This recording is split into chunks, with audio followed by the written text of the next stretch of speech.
Antes de iniciar, quiero que oremos, porque sí necesitamos la guía del Espíritu Santo para tratar este tema que les quiero compartir. Les pido que me acompañen. Padre, en el nombre de Jesús, te damos gracias, Señor, por este tiempo que nos permites que nos reunamos para conocer de tu palabra, Señor, para conocer de tus planes y tus propósitos, Señor. Y en este caso, Padre, para prepararnos, para que nosotros conozcamos y sepamos cómo debemos manejar nuestro ministerio, Señor, nuestra vida ministerial, Padre. Damos gracias, Señor, porque tu palabra dice que nosotros somos colaboradores tuyos, colaboradores que llevan tu palabra, Señor, que llevan tus noticias, buenas nuevas, a aquellos que todavía no conocen de ti, Señor. Te pedimos en el nombre de Jesús, Señor, que permitas que estas palabras, Señor, provengan de tu trono y que hagan nido en nuestro corazón, Señor, y den el fruto que se espera, Padre. Damos gracias por tu amor, por tu misericordia, en el nombre de Jesús. Amén. Pues el tema que les quiero compartir. ¿Sí ven mi pantalla, no? Sí la están viendo. Es un tema de un sano ministerio. Bueno, ese es el título que yo le puse. Nosotros tenemos que entender esta palabra en dos dimensiones, ¿verdad? Una dimensión congregacional, porque como ustedes saben, pues nosotros formamos una congregación local, ¿verdad? De acuerdo con la terminología esta que existe, ¿verdad? Nosotros somos una congregación local, porque somos un grupo de miembros que se reúnen y para conocer la palabra de Dios. Pero también estamos integrados en el cuerpo o en la Iglesia Universal, porque pues somos parte del cuerpo de Cristo, ¿no? Y la situación es esta, que nosotros, como estamos integrados en una congregación local, pues tenemos una función ministerial dentro de la zona, la ciudad o el ámbito en el que nos desempeñamos, ¿verdad? Pero también, digamos, en lo personal, nosotros tenemos un llamado que yo sé, ya estoy escuchando así en la cabeza que me dicen, mira, lo que pasa es que no todos necesariamente tienen un ministerio, pero de acuerdo con la palabra, dice que nosotros tenemos dones espirituales, ¿verdad? Y que también hay ministerios, o sea, el hecho de que ustedes no se perciban en este momento como ministros, ese es otro par de zapatos, ¿verdad? Pero Pablo lo decía así, decía que, que somos ministros de la gracia del Padre, ¿verdad? Y esa es una situación que nosotros lo podemos hacer, ¿verdad? O sea, cada quien tiene dentro de sus dones, tiene lo necesario para desempeñar un papel, una función. Así que vamos a pensar, digamos, que esta parte del ministerio personal lo tenemos que focalizar como, si quieren, en este momento, para no ponerlos en presión, ¿verdad? Ni complicarlos. Vamos a decir que es una palabra profética para cada uno de ustedes, ¿verdad? Entonces puede ser que aquí le estemos hablando a otros pastores, a maestros o a maestras, ¿verdad?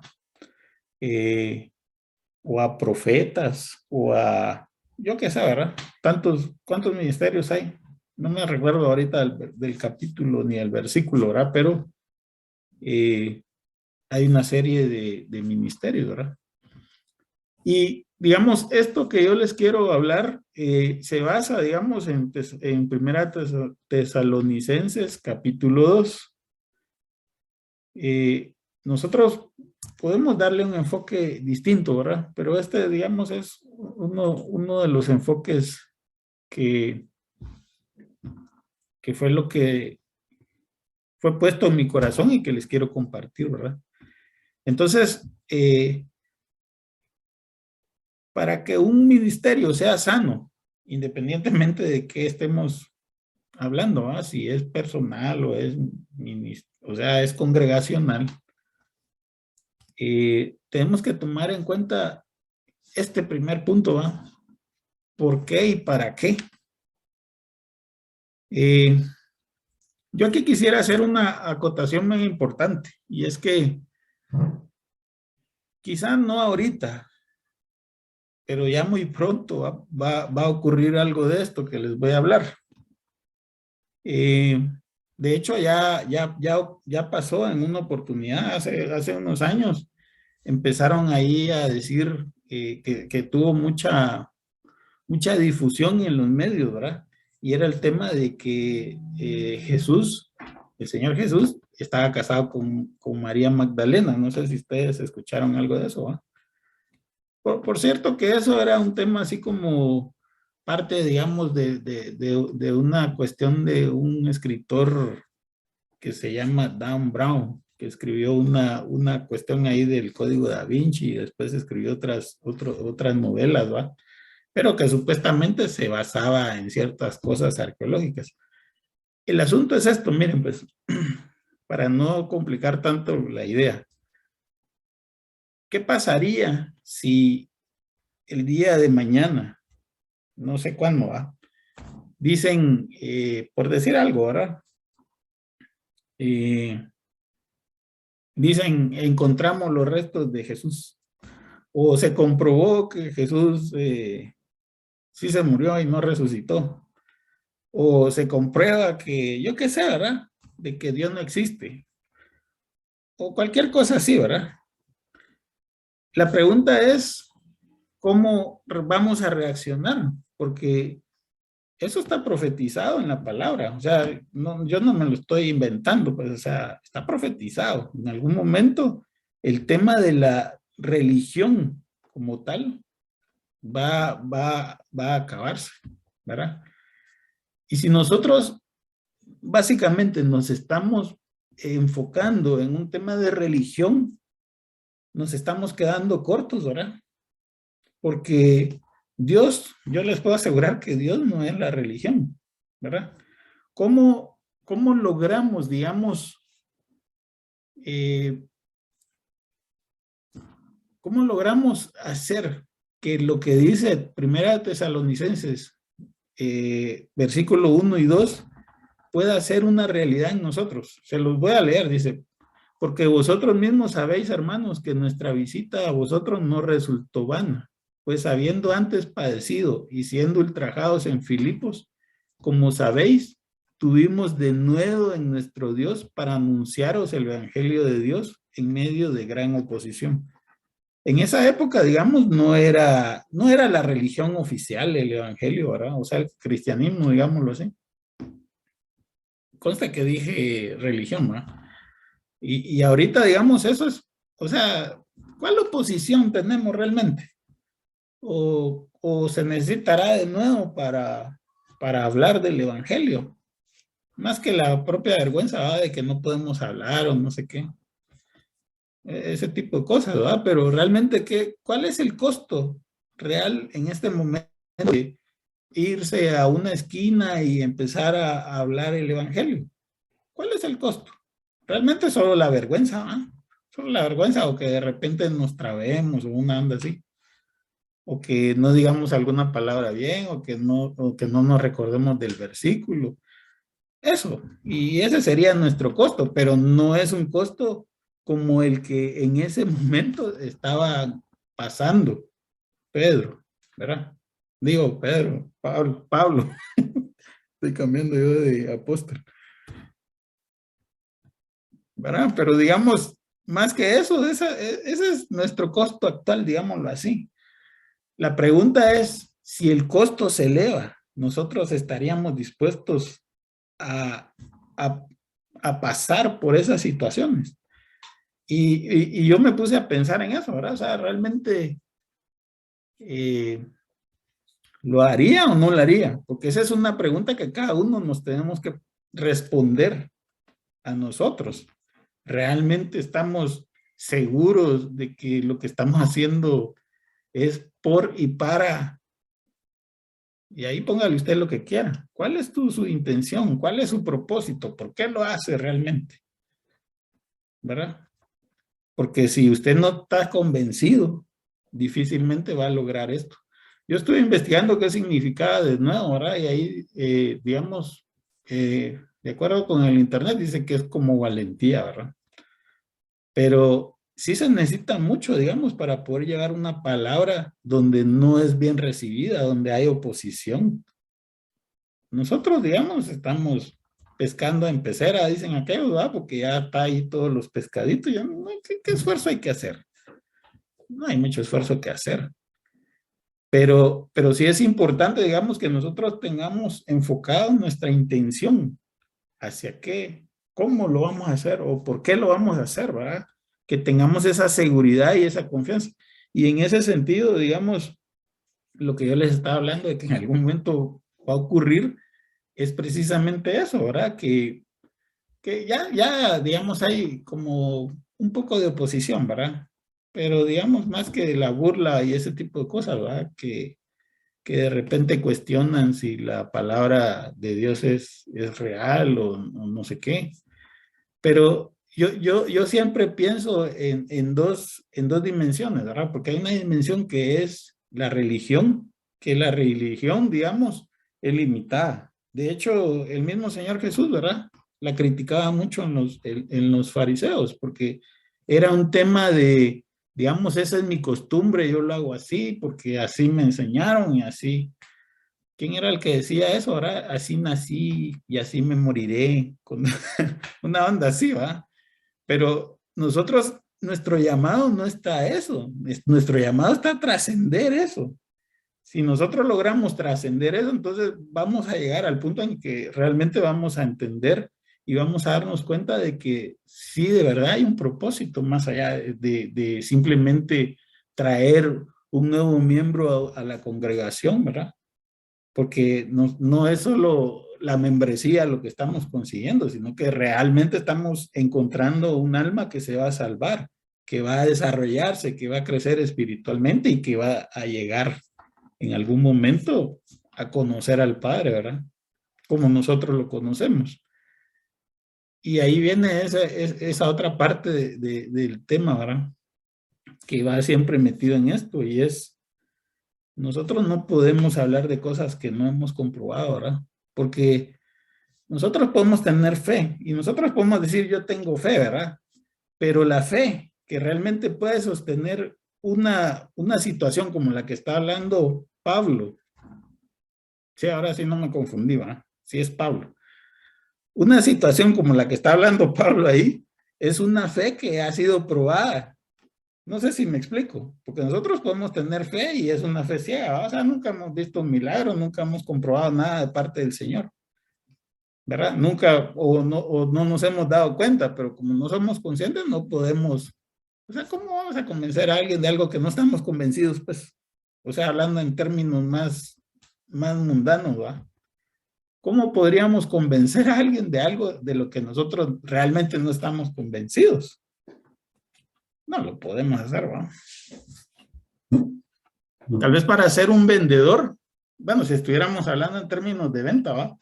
Yo debería estar convencido de que el producto que tengo es el mejor, de que lo que estoy vendiendo va a solucionarle el problema a la persona que se lo está vendiendo. Porque si yo no tengo esa convicción, no voy a vender ni papalina, ¿va? Vamos a seguir.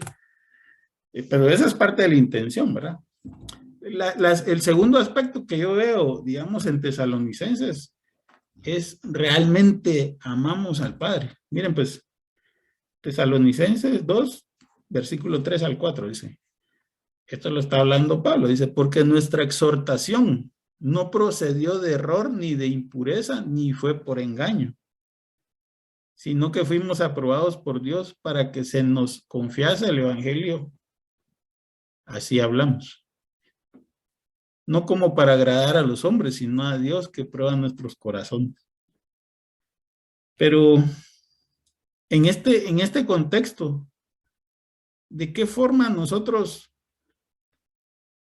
podríamos no torcer la palabra para evitar meternos en problemas, ¿va? Y decir la palabra como debe decirse, como debe decirse, o como debe mostrarse, ¿verdad? O cómo podemos exhortar o corregir o dirigir o decir, ¿verdad? Porque lo que pasa aquí es que, ¿de qué forma se puede introducir un error, digamos, en la exhortación o en la palabra que se da? Cuando nosotros mismos tenemos algún problema o alguna debilidad o que nos torcemos, entonces torcemos la palabra, ¿va? Porque esa es nuestra visión. Pero ahí hay un tema que es bien importante en el versículo 4, ¿verdad?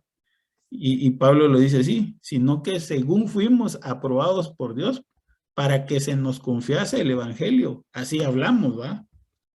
Porque eso sí es algo que procede del Padre, pero yo les puedo asegurar que esa claridad en cuanto a lo que la palabra está diciendo y hacia dónde nos está dirigiendo para llevarnos por un buen camino, solo puede tenerlo alguien que de verdad busca al Padre, ama al Padre, quiere estar cerca del Padre. Alguien que tal vez no tanto, no necesariamente es cierto, ¿verdad? Y por alguna, bueno, sí, siempre nos pasa eso, ¿verdad? Siempre estamos siendo probados en todas las cosas. O sea, quizá yo ahorita estoy aquí con ustedes bien contentos, pero hay ciertas, hay ciertas situaciones o circunstancias que ocurren en la que nos damos cuenta de que no es tan sencillo, ¿verdad?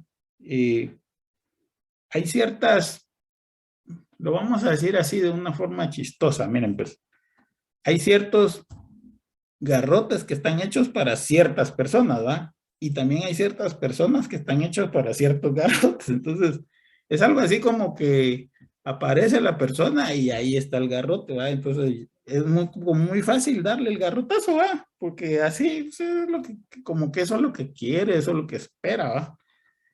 Eh, pero lo cierto es que yo me estaba recordando, la vez pasada yo les estaba hablando de Ted, ¿verdad? Ted que es el carácter hebreo que significa un bien oculto, ¿verdad?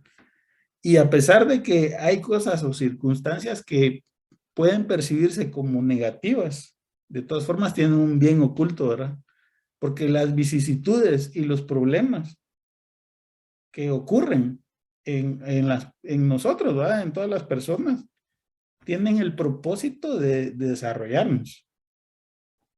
Lo malo es que, digamos, o lo que nosotros debemos de evitar tal vez es ser nosotros los que le metamos el garrotazo a la gente, ¿va? Por eso que existe Satanás, creo yo, para que él le meta el garrotazo y así no nos ensuciamos las manos, pero a veces nosotros nos adelantamos, ¿va? Y nosotros le damos el garrotazo. Me estaba riendo de esa cosa, ¿va? Pero no les voy a contar el detalle. Algún día les contaré qué fue lo que pasó. Bueno, y aquí viene la otra parte, ¿verdad? Realmente amamos al prójimo. Porque miren, pues, dentro de esas cosas que yo les estoy diciendo, nosotros podríamos hacer cosas aparente, así dice la palabra, ¿verdad? En apariencia buenas, ¿verdad? Pero que no son buenas, ¿verdad? Y pueden haber cosas que aparentemente son malas, que no necesariamente son malas. Ahora, ¿cuál es la diferencia realmente? Es la motivación que tengamos, ¿va? Pablo dice ahí, dice, mire, porque nunca usamos palabras lisonjeras. O sea, no es hacerle la barba a la gente, ¿verdad? Como para que convencerlo. No, sí, véngase aquí, que aquí lo vamos a liberar. O aquí se va a volver millonario, o una onda así, ¿va? Dice, nunca usamos palabras lisonjeras, como sabéis, ni encubrimos avaricia. Dios es testigo. Ni buscamos gloria de hombres, ni de vosotros, ni de otros, aunque podíamos seros cargas como apóstoles de Cristo. Y eso, qué tan delicado que es, ¿verdad? Porque yo, la verdad es que doy gracias a Dios porque estoy en una congregación donde el liderazgo Yo veo que está trabajando, que se esfuerza, o sea, eh, bueno, no quiero decir eso, ¿va? Pero digamos, no son gente que está simplemente viviendo de lo que la congregación da, ¿verdad? De todas formas, la congregación no da. Ese es el otro problema. Pero bueno,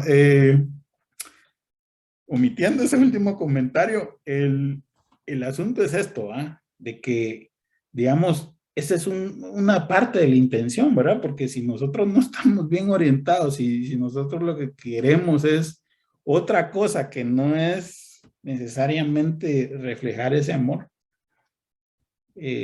pues vamos a cometer desvíos, ¿verdad?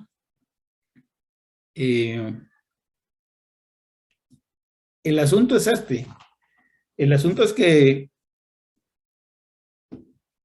¿qué tan efectivo puede ser el ministerio que tengamos? Nosotros lo podemos medir en cantidad de miembros, ¿verdad? Y podríamos decir, sí tenemos éxito porque hay muchos miembros acá. Pero yo creo que esa no es una buena medición, ¿verdad? Una medición, digamos, más correcta podría ser el hecho de que qué tan desarrollados espiritualmente están los miembros, ¿verdad? O qué tan afianzados, o qué tan cimentados. ¿Cómo era lo de Colosenses que habían puesto ahí? Arraigados, ¿verdad? ¿Qué tan arraigados estamos en la palabra? ¿Qué tanta confianza tenemos en Dios? ¿Qué tan seguros y confiados estamos en que nuestro Padre es nuestro Padre, pues, y nos va a respaldar y Él está ahí para nosotros y que nuestro trabajo es simplemente dejar atrás es eso que nos esclaviza, ¿no? Vamos a seguir.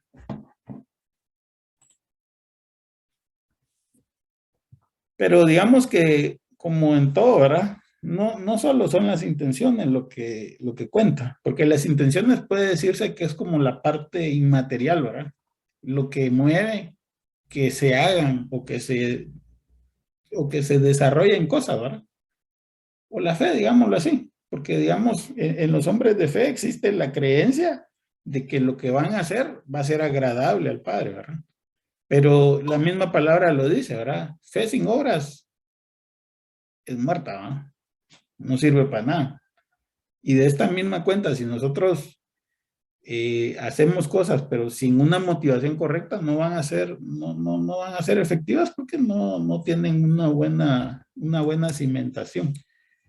Entonces, ahí yo lo puse como pregunta, para que nadie para no molestar a nadie. ¿va? Primera Tesalonicenses 2:7-8 dice, antes fuimos tiernos entre vosotros, como la nodriza que cuida con ternura a sus propios hijos. Tan grande es nuestro afecto por vosotros que hubiéramos querido entregaros no solo el Evangelio de Dios, sino también nuestras propias vidas, porque habéis llegado a sernos muy queridos. Estuve buscando también eso de la nodriza, ¿va? La nodriza es una mujer, de acuerdo con San Google, ¿va? Es una mujer que le da de amamantar a hijos ajenos, ¿verdad? Ahora mira cómo lo ponen aquí, dice, como una nodriza que cuida con ternura a sus propios hijos. O sea, si la nodriza digamos, cuida con ternura a los hijos ajenos o cuida bien a los hijos ajenos, imagínese a los propios, ¿verdad? Y esa es como la comparación que está haciendo Pablo, digamos, de la forma como el ministerio que él tenía se materializaba, digamos, en los creyentes o en los que se estaban congregando ahí localmente, digámoslo así, ¿verdad? En Tesalónica. Y ese es un aspecto que a veces se puede perder, ¿verdad? En la vida ministerial. El segundo aspecto es realmente el tema del interés, ¿verdad? Yo lo puse ahí, no sé si lo perciben, le puse ahí maquiavélicamente le puse un signo de dólar ahí. Entonces, mire, pues Tesalonicenses 2:9-10 dice, porque os acordáis, hermanos, de nuestro trabajo y fatiga, como trabajando de noche, de día, para no ser gravosos a ninguno de nosotros. Que lo que se entiende ahí es que Pablo está diciendo que ellos trabajaban con tal de no ser una carga para los hermanos, ¿verdad? Porque si no, ¿de qué otra forma no iban a ser una carga? ¿Verdad? Y ellos fueron a predicar el evangelio, o sea, básicamente era por vocación, ¿verdad? O sea, realmente no era porque iban a ganar o se iban a hacer famosos predicando el evangelio, ¿verdad? Y en el 10 dice, vosotros sois testigos y Dios también, de cuán santa, justa e irreprensiblemente nos comportamos con vosotros los creyentes. Eso es importante, ¿verdad? Aunque digamos que en la palabra dice que, Pablo dice que algunos predican el evangelio de varias formas, ¿verdad? Por muchos motivos. Lo importante es que la palabra sea predicada, el evangelio sea llevado. Pero digamos, a nivel del ministerio de esa persona, si lo está haciendo por esa razón, o lo está haciendo así, yo no creo que va a tener éxito. Él, digamos, él ministerialmente. Porque al final hay un resultado que se produce, ¿verdad? Ya vamos a ver. Y, y eso, pues lo que se ve obviamente es que es en contra de él, no a su favor. Ese es el otro aspecto, exhortas, consuelas y guías, Tesalonicenses 2, del 11 al 12. Así como también sabéis de qué modo, como el Padre a sus hijos, exhortábamos y consolábamos a cada uno de vosotros. Y os encargábamos que anduvieseis como es digno de Dios, que os llamó a su reino y gloria. Sí hay un trabajo de seguimiento que hay que hacer en la congregación, ¿verdad? Y en el ministerio, o sea, hay que hacer ese trabajo de seguimiento. Si nosotros no lo hacemos, entonces no va a haber crecimiento, ¿verdad? Y eso requiere tiempo, ¿verdad? Y requiere, digamos, un verdadero interés por las personas, ¿verdad? Gracias a Dios yo no soy pastor, ¿verdad?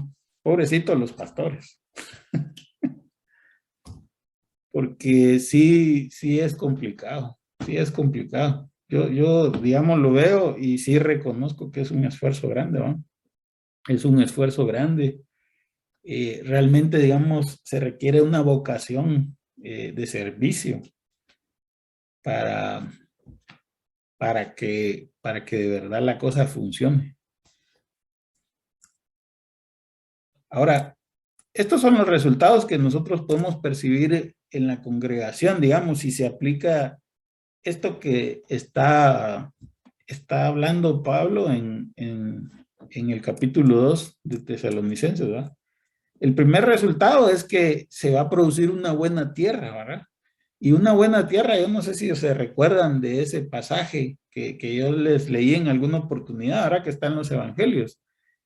¿Qué es lo que dice la palabra? Dice que la semilla cae y da fruto al 100, al 60, al no sé cuánto por uno, ¿no?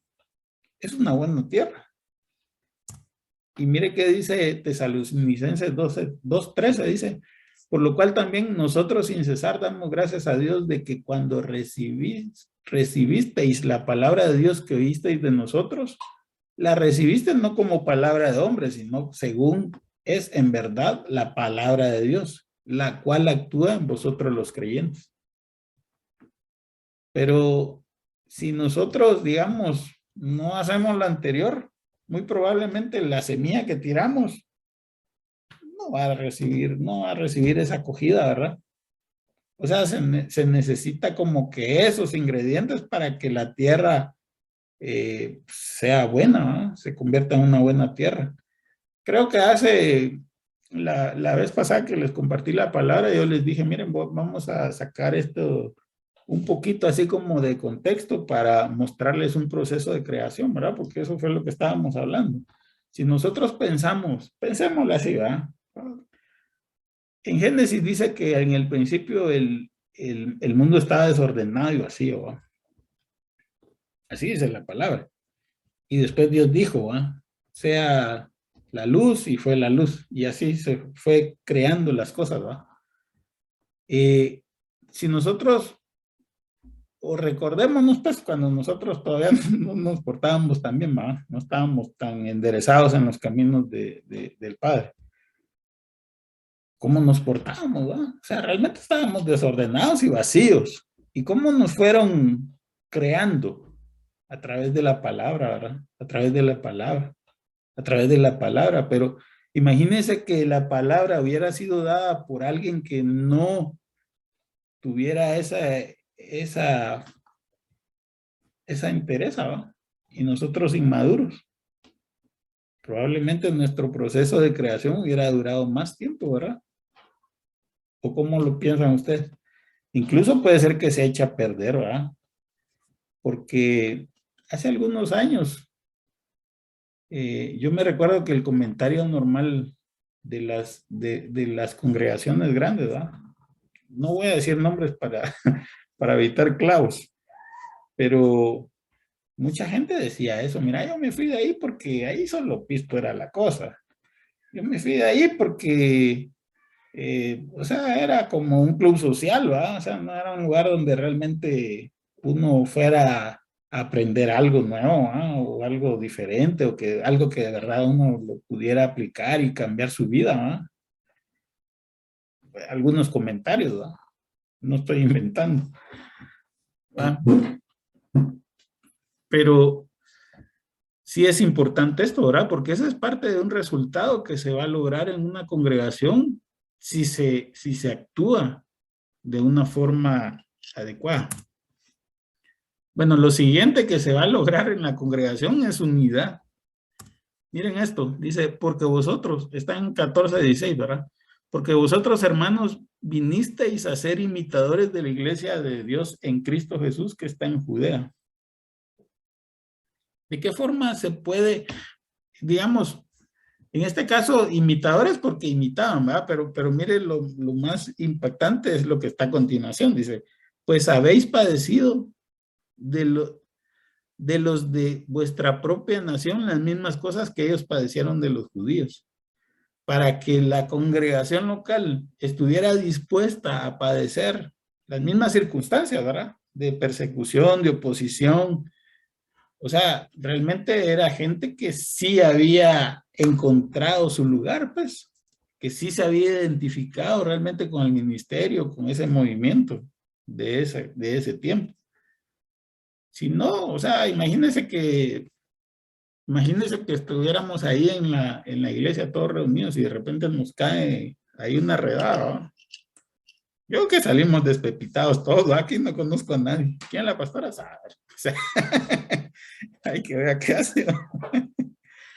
Pero estos no, estos pues padecieron también, ¿va? O sea, estaban unidos, estaban juntos. Y eso es como que o sea, lo más impactante para mí es eso, ¿va? ¿Cómo se logró esa unidad? ¿Cómo se logra esa unidad, verdad? ¿Cómo fue que ellos llegaron a ese punto de identificarse totalmente y decir, no, sí, nosotros también somos parte de las iglesias de Dios, ¿verdad? O sea, somos parte del cuerpo de Cristo, ¿verdad?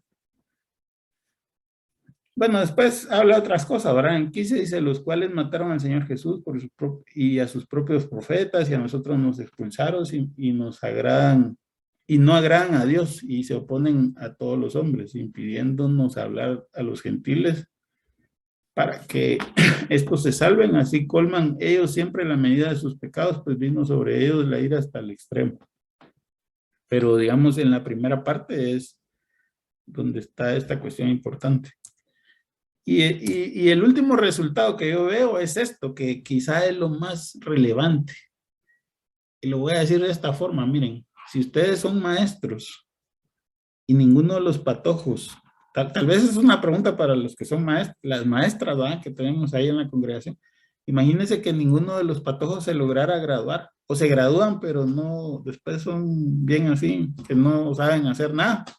¿Qué pensarían ustedes? Es una vergüenza, ¿no? Qué mal maestro, no le enseñó bien, ¿va? Ahora imagínense a nivel ministerial. ¿Qué pasa si todos los hermanos son perdidos? Imagínense. Mire qué dice Pablo acá, 17 al 20, que ya es la parte final, ¿va?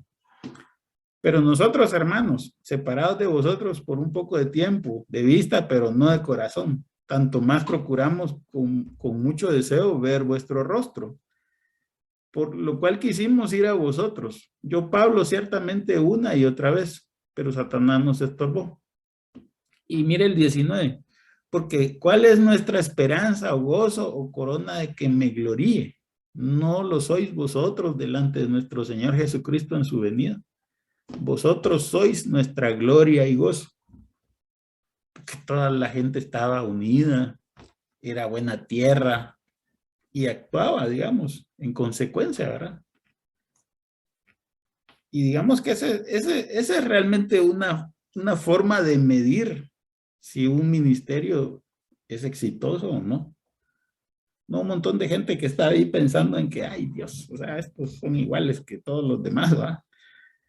Pero porque solamente lo ven en función de religión. Nosotros debemos de buscar trascender eso, ¿verdad?